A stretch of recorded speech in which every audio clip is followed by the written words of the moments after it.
संगमनेर जिल्हा व्हावा, घारगावात स्वतंत्र अप्पर तहसील कार्यालय व्हावे, पुणे नाशिक हायस्पीड रेल्वे मार्ग संगमनेर तालुक्यातूनच जावा, या आणि अशा अनेक मागण्यांसंदर्भात तसेच पुढील आंदोलनाची रणनीती ठरवण्यासाठी कृती समितीची नियोजन बैठक संगमनेर तालुक्याच्या पठार भागातील घारगाव येथे रविवार दिनांक 2 फेब्रुवारी रोजी सकाळी पार पडली आहे। पठार भागातील अनेक गावे व संगमनेर हे अंतर खूप लांबचे आहे। त्यात आश्वी येथे अप्पर तहसील कार्यालय बनवण्याचा घाट घातला जातोय। त्यामुळे हे संगमनेर शहरालगत असलेल्या गावांसह पठार भागाला सोयीचे होणार नसल्याचे आम्ही सर्वपक्षीय नागरिक एकत्र येऊन मोठे जन आंदोलन उभारणार आहोत। त्या संदर्भात आज आमची पहिली बैठक घारगाव येथे पार पडली आहे, अशी माहिती बोटा गटाचे माजी जिल्हा परिषद सदस्य अजय फटांगरे यांनी दिली आहे।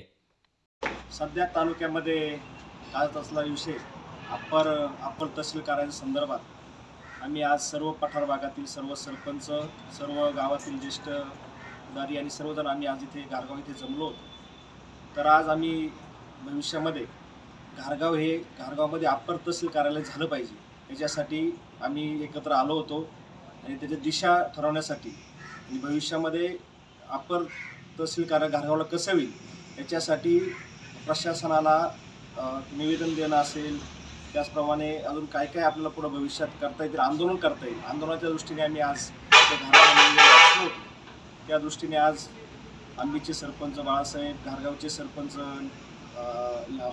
नितीन भाऊ आहेर, त्याचप्रमाणे गणेश सुपेकर, आम्ही सर्वजण आज इथे आले। त्यानंतर दत्ता ढगे आहेत, गणेश जात्रक आहेत आणि पठार भाग हा भौगोलिकदृष्ट्या खूप मोठा आहे, लांब अंतराचे गाव आहे आणि आम्हाला म्हसवंडीचा गाव संगमनेरला जाण्यासाठी जवळजवळ 25-50 किलोमीटर अंतर आहे। अकलापूरची आवळवाडी आहे, आवळवाडीचं जवळजवळ 60 किलोमीटरचं अंतर आहे। जवळ बावीश्वरचे मामेखेल असेल त्याचं अंतर संगमनेरला खूप जास्त आहे आणि नव्याने जे अप्पर तहसील कार्य आश्वीला होते त्याचा आम्हाला पठार भागाला काही फायदा होत नाही आणि संगमनेर शहरालगतचे सुद्धा बरेचसे गाव आश्वीला जोडलेले आहेत। तर आमच्या पठार भागातील सर्व सरपंच असतील, सर्व ज्येष्ठ कार्यकर्ते सर्वांचं म्हणणं असं आहे की भविष्याच्या दृष्टीने पठार भागाच्या दृष्टीने पठार भागातील लोकांना अप्पर तहसील कार्यालय हे घारगावला होण्यासाठी आम्ही सर्वजण प्रयत्न करत आहोत।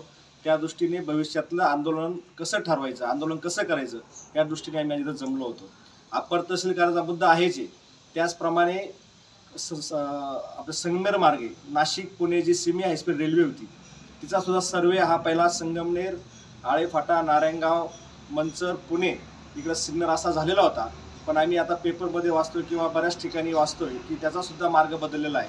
ती सुद्धा रेल्वे संगमनेर मार्गे जावे याच्यासाठी सुद्धा आम्ही याच्यामध्ये आम्ही घेतलेला आहे। त्याचप्रमाणे तिसरा मुद्दा आमचा असा आहे की भविष्यामध्ये जिल्हा अधिकारी कार्यालय किंवा कलेक्टर ऑफिस किंवा जिल्हा जर करायची वेळ आली तर संगमनेर जिल्हा व्हावा या दृष्टीने आम्ही सर्वजण प्रयत्न करणार आहोत आणि या दृष्टीने आम्ही आज सर्व पक्षीय मतभेद विसरून सर्व पक्ष वगैरे याच्यात काही नाही, सर्वजण एकत्र येऊन आम्ही हे आंदोलन करणार आहोत। येणाऱ्या 1-2 दिवसामध्ये आंदोलनाची तारीख, दिशा ठरवण्याचं काम करण्यात येईल।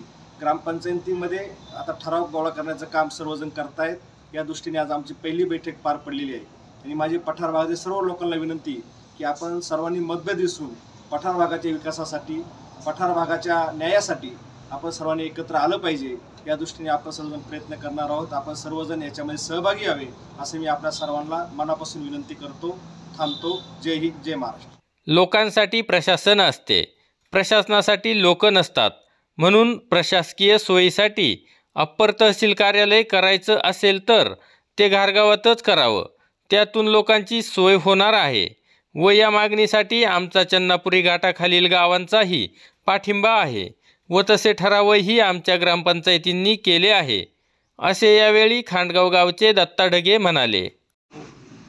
नव्याने जे प्रस्तावित अप्पर तहसील कार्यालय आहे आश्वीमध्ये, तर त्या अप्पर तहसील कार्यालयाला खरं तर तिथं गरज नाही, कोणाची मागणी नाही।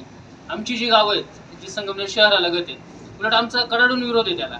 आमच्या सगळ्या ग्रामसभांनी ठराव घेतलेत काल परवा 2 दिवसात की आम्हाला त्या अप्पर तहसील कार्यालयाला जोडलं जाऊ नये। संगमनेर शहर आम्हाला 2-3-5 किलोमीटरवरती असताना तुम्ही आम्हाला आश्वीला 20-20 किलोमीटर जायला लावणार आणि अनेक वर्षापासून पठार भागात तहसील कार्यालय व्हावं ही प्रलंबित मागणी आहे। यावर आंदोलनं झालीत कित्येक वेळा। या पठार भागात गावांना 60-70 किलोमीटर अंतरावरून संगमनेरला जावं लागतं तहसीलसाठी. घारगावला जर ते मध्यवर्ती ठिकाणी तहसील कार्यालय झालं तर एक 20 किलोमीटरच्या आत सगळी गावं येऊन जातील. त्या दृष्टीनं ते अप्पर तहसील कार्यालय आता सगळी त्याची तयारी झालेली आहे. त्यामुळे नव्यानं काही वेगळं करायची गरज नाही. ते आश्वीला न करता घारगावला करावं या मागणीला आमच्या सगळ्या गावांचा पाठिंबा आहे. एक ग्रामस्थ म्हणून, संगमनेरचा नागरिक म्हणून मला प्रामाणिकपणे असं वाटतं की लोकांसाठी प्रशासन असतं, प्रशासनासाठी लोक नाही. जर प्रशासकीय सोयीसाठी अप्पर तहसील कार्यालय करायचं असेल तर ते घारगावला करावं. पठार भागाची सोय होईल. आश्वीला करण्यात कोणाची सोय होणार असेल तर ती राजकीय किंवा प्रशासकीय सोयीपेक्षा लोकांची होणारी सोय महत्त्वाची असते. त्या दृष्टीने आमचा सगळ्यांचा या मागणीला पाठिंबा आहे. आणि अजय भाऊनी जे काही सांगितलं की हा फक्त अप्पर तहसील कार्यालयाचा प्रश्न नाही, या निमित्तानं आपण ती क्रोनॉलॉजी समजून घेतली पाहिजे. अप्पर तहसील कार्यालय आश्वीला न्यायचं आहे, जिल्हा मुख्यालय संगमनेर व्हावं अशी अनेक वर्षापासूनची आपली मागणी ते तिकडे शिर्डीला न्यायचं आहे. संगमनेरला जी रेल्वे येणार होती, ज्या रेल्वेमुळे आपली लेकरं 1 तासात पुण्याला जाऊन येऊन अपडाऊन करू शकली असती काम करणारी, इथं नव्यानं कितीतरी नवीन रोजगार जिल्हाधिकारी कार्यालयामुळे निर्माण होऊ शकले असते. तेही शिर्डीला पाळवायचे, रेल्वे शिर्डीला पाळवायची. तर ह्या सगळ्या प्रॉब्लेमच्या विरोधात संगमनेरचा विकास वाचावा आणि तो पुढे जावा यासाठी संगमनेर बचाव कृती समितीच्या माध्यमातून आम्ही सगळे एकत्र आलोय. या कृती समितीमध्ये सगळ्या पक्षाचे, सगळ्या विचारांची लोक आहेत. राजकीय विचारधारा वगैरे सगळं बाजूला ठेवून संगमनेरचा विकास आणि संगमनेरच्या विकासासाठी महत्त्वाचे मुद्दे, या सगळ्या मुद्द्यांवरती एकत्र येऊन आम्ही संगमनेरकर नागरिक एक जन आंदोलन उभं करत आहोत. पुढील आंदोलनाची दिशा लवकरच आपल्याला आम्ही सर्वांच्या वतीनं जाहीर करू आणि सांगू. धन्यवाद. अप्पर तहसील कार्यालय आश्वीला न होता घारगाव येथेच व्हावे, ते सर्व नागरिकांच्या सोयीचे होईल. या आणि अशा अनेक मागण्यांसाठी पठार भागासह चन्नापुरी घाटात गावांनीही एकत्रित येऊन हा यशस्वी लढा द्यावा, असे आवाहनही कृती समितीच्या वतीने करण्यात आले. यावेळी बोटा गटाचे माजी जिल्हा परिषद सदस्य अजय फटांगरे, घारगाव गावचे लोकनियुक्त सरपंच नितीन आहेर, आंबी खालसाचे सरपंच बाळासाहेब ढोले, बोटा गावचे उपसरपंच संतोष शेळके, नांदूरगावचे माजी सरपंच गणेश सुपेकर, गणेश धात्रक, अमित फटांगरे, दत्ता ढगे, प्रशांत पानसरे, रवींद्र पवार, राम आरगडे, सुनंदा मेढे, संपत मेढे, मंगेश कानोरे, भूषण शेळके, राजवर्धन पिसाळ, सोमनाथ रोडे, संदीप सुपेकर यांसह आदी गावातील नागरिकांची मोठ्या संख्येने उपस्थिती होती. नवनाथ गाडेकर, गाव पुढारी न्यूज, घारगाव.